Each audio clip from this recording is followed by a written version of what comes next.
Hello friends, this is Dr. Aditi Jain and you all are welcome back to my YouTube channel ज्ञानवारिधि।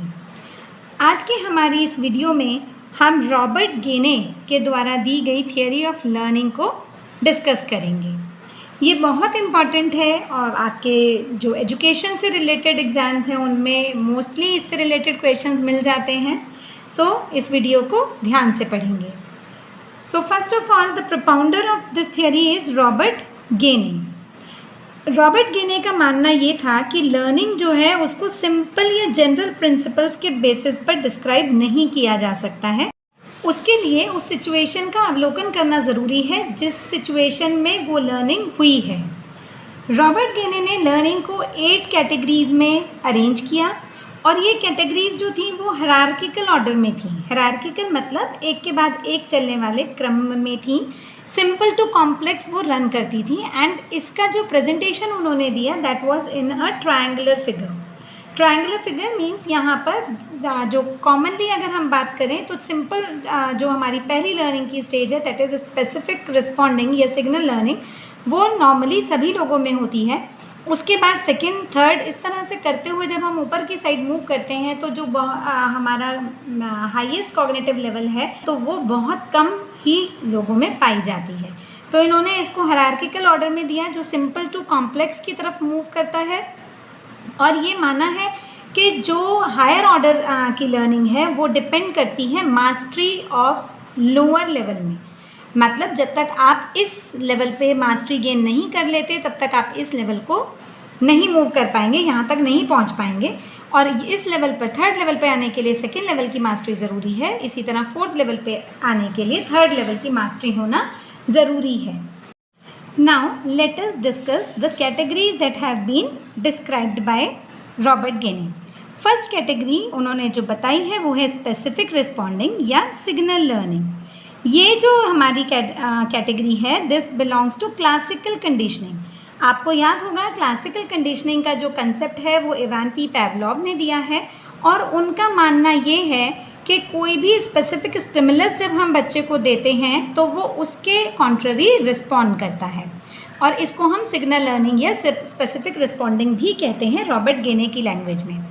And ये जो learning होती है ये किसी एक पर्टिकुलर सिग्नल के प्रति जो हमारे रिस्पॉन्सेज होते हैं उससे होती है और ये लर्निंग जो है वो इनवॉलेंटरी होती है। हम चाहकर भी इसको रिमूव नहीं कर सकते हैं। जैसे रिस्पॉन्सेज टू अलार्म, अगर हमारा अलार्म बज रहा है तो हम उसको इमीडिएटली जाके स्विच ऑफ करते हैं, या फिर बेल रिंग होती है आपकी तो हम इमीडिएटली जाते हैं and we open the door.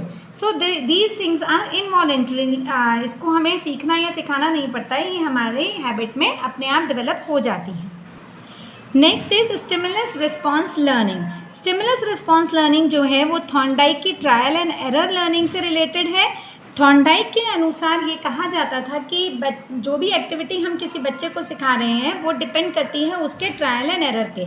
मतलब कोई भी चीज़ हम इमीडिएटली नहीं सीखते हैं, हम धीरे धीरे प्रयास करते हैं और उन प्रयासों के साथ उसमें त्रुटियां होती हैं जो वो कम होती चली जाती हैं। यहाँ पर स्ट्रेंथनिंग ऑफ बॉन्ड की बात की गई स्टिमुलस और रिस्पॉन्स के बीच में। जितना ज़्यादा बॉन्ड हमारा स्ट्रॉन्ग होगा उतनी ही अच्छी हमारी लर्निंग होगी और यहाँ पर जो हमारा रिस्पॉन्स है वो खुद में ही रीइंफोर्समेंट होता है। Next is chain learning. Chain learning में यहाँ पर बच्चे के अंदर एक एबिलिटी डेवलप होती है जिससे वो पहले जो उसने स्टिमुलस रिस्पॉन्स के बीच में बॉन्ड स्टैब्लिश किया था और जो चीज़ें सीखी थी उनको एक सीक्वेंस में वो लिंक कर सकता है। सीक्वेंस में लिंक कर सकता है जैसे अगर हम बात करें कि बच्चे को शू स्ट्रिंग्स टाई करनी है या राइडिंग अ बाइसिकल, बच्चा बाइसिकल चला रहा है। इनिशियल स्टेजेस पे वो पैडल्स को मूव करना सीखता है, उसके बाद वो सीट पर बैठना सीखता है और उसके बाद वो और रूल्स एंड रेगुलेशंस को फॉलो अप करता हुआ अपनी साइकिल को सेफली रन करता है। या फिर हम एक एग्जांपल ले लेते हैं कि बच्चे जो होते हैं वो अर्ली एज में डॉल से खेलते हैं। वो डॉल को एक बेबी कंसिडर करते हैं और वो उसके साथ वही सब एक्टिविटीज़ करते हैं जो कि उनकी मदर उनके सिबलिंग के साथ कर रही होती है या किसी और बच्चे के साथ उन्होंने करते हुए किसी भी पेरेंट को देखा होता है। तो ये जो है यहाँ पर साइकोमोटर स्किल्स जो बच्चे ने सीखी हुई होती हैं उन साइकोमोटर स्किल्स को जब वो प्रॉपर सीक्वेंस में फॉलो अप करता है तो ये चेन लर्निंग कहलाती है। Next is verbal association. Verbal association में भी चेन्स फॉर्म होती हैं, जैसे हमने पहले बात की कि जो भी कुछ हमने पहले सीखा हुआ है उनके बीच में हम एक लिंक सीक्वेंस सेट कर लेते हैं। उसी तरह यहाँ पर वर्बल एसोसिएशन में भी चेनिंग होती है, लेकिन जैसा कि हमें इसके नाम से ही समझ में आ रहा है वर्बल एसोसिएशन, तो ये जो चेनिंग होती है that चेनिंग is in terms of verbal interactions, means जो भी चीज़ हम बोल के बता सकते हैं। For example memorisation of tables और अल्फ़ाबेट्स एक्सेट्रा, जो भी चीज़ बच्चे को क्रैम कराई जाती है और वो एक चेनिंग सॉर्ट सीक्वेंस में उसको लर्न करता है, वो वर्बल एसोसिएशन के अंतर्गत आती है। नेक्स्ट स्टेज जो है हमारी दैट इज़ मल्टीपल डिस्क्रिमिनेशन और क्लासिफिकेशन लर्निंग। मल्टीपल डिस्क्रिमिनेशन जो है ये हायर लेवल मेंटल प्रोसेस में हमारा इंक्लूड होता है, क्योंकि अभी तक की जो भी एक्टिविटीज़ थी वो स्टिमुलस और रिस्पॉन्स से रिलेटेड हैं, लो लेवल लर्निंग हम यहाँ पर कहते हैं। लेकिन जब बच्चा किसी चीज़ के बीच में डिफ्रेंशिएट करना सीख जाता है, उन चीज़ों को डिस्क्रिमिनेट करना सीखता है, तो वो हायर लेवल प्रोसेसेस होते हैं। यहाँ इस स्टेज पे बच्चा डिस्क्रिमिनेशन करना सीख जाता है या चीज़ों को क्लासीफाई करना सीख जाता है। यहाँ पर मैंने दो टर्म्स यूज़ की, डिस्क्रिमिनेशन एंड डिफ्रेंशिएशन। इनमें डिफरेंस होता है, इन दोनों को हम समझ लेते हैं। डिस्क्रिमिनेशन में जो हमारा एम्फेसिस होता है वो स्टिमुलस पर होता है, जबकि डिफ्रेंशिएशन में जो एम्फेसिस होता है वो रिस्पॉन्सेस पर होता है। यहाँ पर बच्चे के अंदर ये एबिलिटी डेवलप हो जाती है कि वो एक चेन को या एक जो भी चीज़ उसने कोई स्टिमुलस रिस्पॉन्स के बीच में कनेक्शन उसने इस्टेब्लिश किया है उनको डिस्क्रिमिनेट कर सकता है या उनको डिफ्रेंशिएट कर सकता है। जैसे बच्चे को हमने फॉर्मूला सिखाया for calculating coefficient of correlation, दो मेथड्स हमने उसको बताए, पहला रैंक डिफरेंस मेथड और दूसरा प्रोडक्ट मोमेंट मेथड। अब इन दोनों मेथड्स के फॉर्मूलाज होते हैं, तो बच्चा उन दोनों फॉर्मूलाज में डिफ्रेंशिएट कर सकता है कि कहाँ पर क्या चीज़ पूछी गई है और उसके हिसाब से उसको कौन सा रिस्पॉन्स देना है या कहाँ पर उसको क्या कैलकुलेट करना है, और उन चीज़ों के आधार पर वो परफेक्ट फॉर्मूला को सेलेक्ट कर लेता है। Next is concept learning. Concept learning में क्या होता है कि यहाँ पर बच्चे के अंदर वो एबिलिटी डेवलप हो जाती है कि बच्चा किसी भी एक स्टिमुलस, मतलब अगर उसको डिफरेंट टाइप ऑफ स्टिमुलस दिए जाते हैं तो उसके प्रति वो कंसिस्टेंटली रिस्पॉन्स कर सकता है। वो कैसे करेगा कि अपने माइंड में कोई कंसेप्ट वो डेवलप कर लेता है, चीज़ों को डिवाइड करके कैटेगरीज में, डिफरेंट कैटेगरीज में, जैसे कॉमन क्लासेस में डिवाइड कर लेगा या कैटेगरी ऑफ सेम सॉर्ट्स वो बना लेगा और उस बिहाफ पे उसके माइंड में एक कंसेप्ट वो रेडी कर लेगा and this concept helps them to form the basis of generalising and classifying. ठीक है, यहाँ पर जनरलाइजेशन करने के लिए एक बेसिक कंसेप्ट उसके माइंड में आ जाता है। कंसेप्ट फॉर्मेशन जो है वो यहीं से स्टार्ट होती है कि वो चीज़ों को कंसेप्चुअलाइज कर सकता है कि कहाँ पर किस चीज़ को कैसे कैटेगराइज करना है, ये किस तरह की सिचुएशन है तो इसको किस तरह से हमें रिस्पॉन्ड करना है। तो यहाँ पर कंसेप्ट फॉर्मेशन जो है वो स्टार्ट हो जाता है बच्चे का, और यही हमारा एक बेस प्रोवाइड करता है कि लर्निंग को हम जनरलाइज कर सकते हैं। जो भी हमने सीखा है उसको हम जनरलाइज कर सकते हैं या फिर क्लासीफाई कर सकते हैं depending upon the situation. Now next is rule using और लर्निंग ऑफ प्रिंसिपल्स।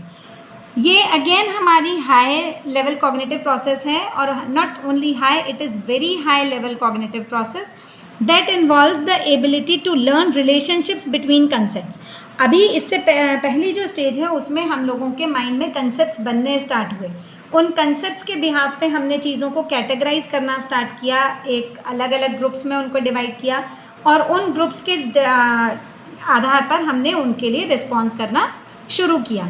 अब यहाँ पर क्या है, वो जो हमारे कंसेप्ट्स हमारे माइंड में ऑलरेडी बन गए हैं उन कंसेप्ट्स के बीच में रिलेशनशिप निकालनी है और उन रिलेशनशिप्स को डिफरेंट सिचुएशंस में अप्लाई करना है। और ये जो डिफरेंट सिचुएशंस हैं इनमें कुछ सिचुएशंस हमारी ऐसी भी होती हैं जो हमारे लिए बिल्कुल नई होती हैं, उनसे हमारा कभी भी इंटरेक्शन नहीं हुआ होता या इस टाइप की कोई भी सिचुएशन हमारी लाइफ में पहले नहीं आई होती है। Now last is problem solving. This is the highest level of cognitive process according to Gaine. उन्होंने ये माना कि ये प्रॉब्लम सॉल्विंग एबिलिटी जो है वो हाईएस्ट लेवल है लर्निंग का, इससे ऊपर और कुछ भी नहीं होता, क्योंकि यहाँ पर आके बच्चे ने जो रूल्स अपने बनाए हैं या जो कंसेप्ट्स उसके माइंड में थे उन कंसेप्ट्स या उन प्रिंसिपल्स के आधार पर वो अपनी प्रॉब्लम्स को सॉल्व करने की एबिलिटी डेवलप कर लेता है। यहाँ पर बच्चा जो अपने रूल्स, उसने कॉम्प्लेक्स रूल्स बनाए हैं या प्रिंसिपल्स बनाए हैं, उन रूल्स और प्रिंसिपल्स से पर्टिकुलर प्रॉब्लम को सॉल्व करने की कोशिश करता है और फिर उस ही मेथड को नई प्रॉब्लम्स को सॉल्व करने के लिए भी अप्लाई करता है और फिर देखता है कि वो कितनी वर्थवाइल हैं। आई होप आपको ये वीडियो समझ में आई होगी और आपको ये बहुत इफ़ेक्टिव भी लगेगी और आपके लिए बेनिफिशियल भी रहेगी। अगर आपको मेरे वीडियोस पसंद आते हैं तो प्लीज़ उनको लाइक, सब्सक्राइब और शेयर करना ना भूलें। Thank you.